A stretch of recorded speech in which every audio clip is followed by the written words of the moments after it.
I was used to going to church and learning all about Christ and doing things for others. It was nothing strange to borrow a cup of sugar or nothing strange to help somebody across the street. I was used to that. But when I stepped foot on these grounds, I felt the same love that I felt coming up here at Tougaloo College. It was something for my grandparents. Now, we came from very humble beginnings. But it was something when they said, when you go to Tougaloo, there's a couple of people I want you to go see. Go find Coach Cole. Go find Chaplain Johnson. If you can see Dean Rice, go find these people. My grandmama says, whenever you get a chance, go visit Miss Mona. Many of you in here may not even know who Miss Mona is. But as a little boy, we would go visit Miss Mona because her and my grandmother were friends. And she had this great big dog. It was a St. Bernard. And I was scared of that dog. Y'all understand the word scared me? I was afraid of that dog.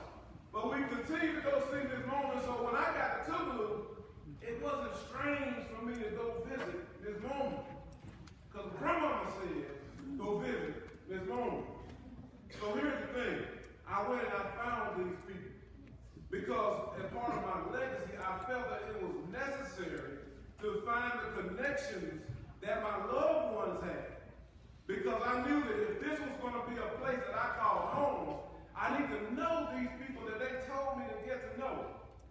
So I got to know who Coach Coleman was. Grandmama called him Dead Eye.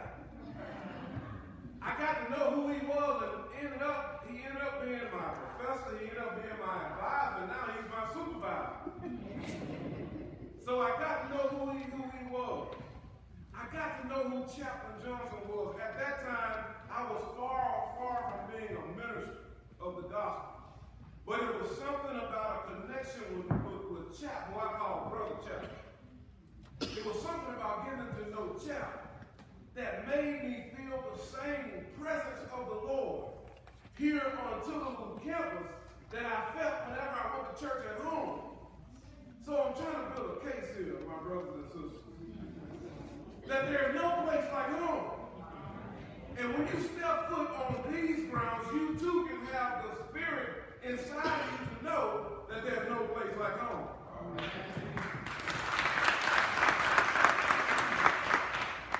Regardless of where you're from, you can be from Mississippi, you can be from the Delta, you can be from Chicago, you can be from Georgia. Tougaloo has a place for you. Whether you're from California, Ohio, whether you're from the Bahamas, wherever you're from, Tougaloo has a place for you. I'll tell you why. Dr. Stamp said earlier that you will know a tree by the fruit it bears. Yeah. Now, here's the thing about a tree that bears good fruit. That's the Bible right there.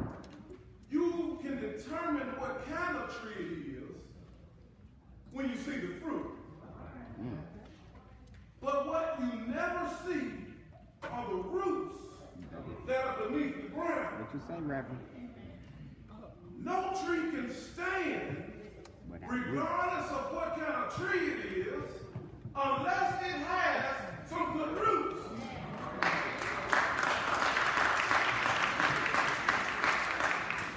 Jesus teaches us to count